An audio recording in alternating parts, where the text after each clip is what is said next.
they don't know how you used to rap. I was telling them like, yo, y'all don't know, bro. Like they used to, you know, spit like when you had the little studio joint in your crib.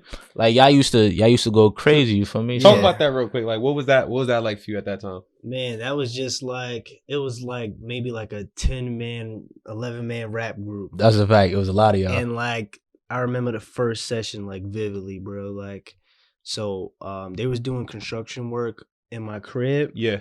So they moved us to another apartment upstairs just so we ain't got to deal with all that going on. Right. So I still had the key. So basically, like I had the free, right? So I had the crib. So mad at my niggas in there, and we all just like, we sitting, literally everybody sitting against the wall. So it was like a round table. And like the first beat we was rapping on what was that shit?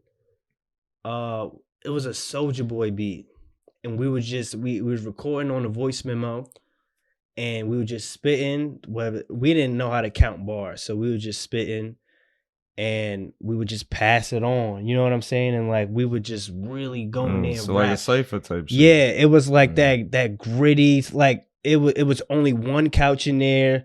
It was a lamp in there that didn't have a lampshade. You know what I'm saying? We just in there hot as shit, smoking. It was a gritty hip hop, like so one of those gritty. You know, it's funny. I was watching your interview with Above the Radar, and you talked about the moment. And I just seen this like, what you doing now? You just lit up talking about it, and that shit kind of made me hype. I was like, it's one, but he described it as like a Wu-Tang thing. Yeah. And you talked about it. He was like, it was 12 of y'all. Y'all was it felt like Wu-Tang. It felt like a Wu-Tang thing.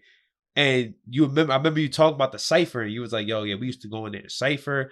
And it was funny. It got me hyped because I love moments like that. Yeah. That feel super hip hop. Yeah, like, it's just super collective and group made, and when you talk about it, it kind of gets me excited again because I'm just like, but keep going, go. Yeah, man, we didn't know what we was doing. Yeah. We had a microphone. We didn't have like speakers or anything like that. I had a guitar amp, and I would just play shit out of that.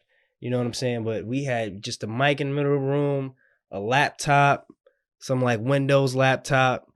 And like we were just sitting there just rapping and just having fun. Yeah. Like before all the politics came into the shit. Right. We were just rapping. And like some people like after a while, like some people like kept going and like seeing, but like with me, I felt like producing was like my calling almost, right. You know. But I love to rap. Like every time I smoke with my niggas in the studio, something like that, we cipher just like that. Yeah, we don't record most of the time because it's just in the moment. It's just some hip hop shit. Yeah. But we still do that to this day. Like even some of the like the original UV members, like we still kick it and freestyle like we used to. Yeah. You know what I'm saying? But it was a good time, man. That was like what, 2012-ish, somewhere around there. That was a great time.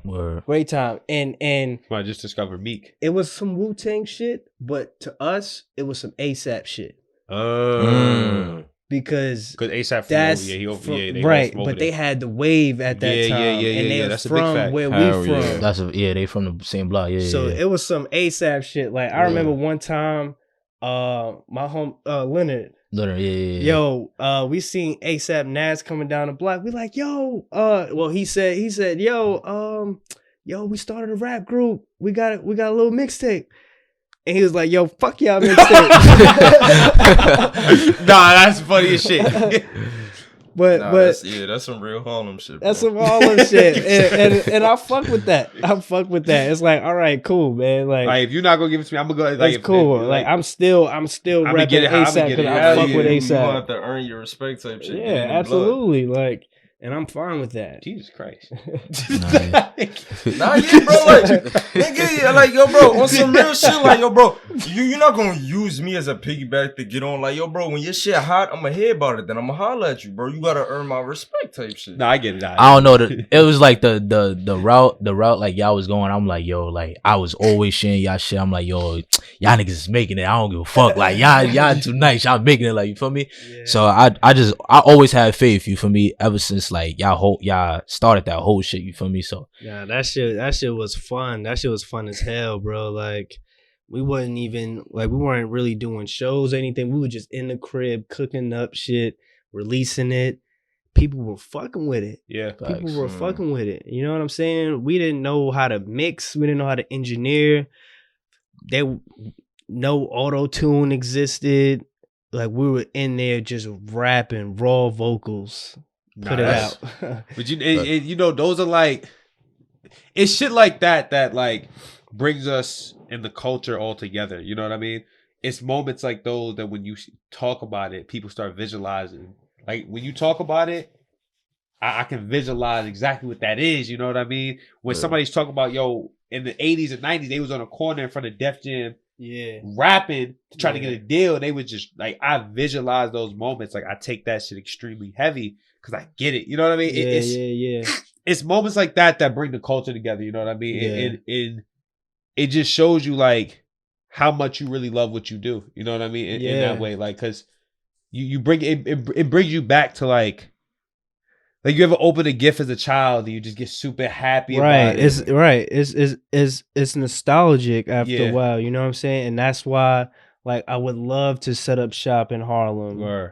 And like I would love to take it a step further and like put like production lessons in there for like kids that want to know how to make beats or know what it takes mentally. In the middle of Harlem, I want to put that. You know what I'm saying? That's like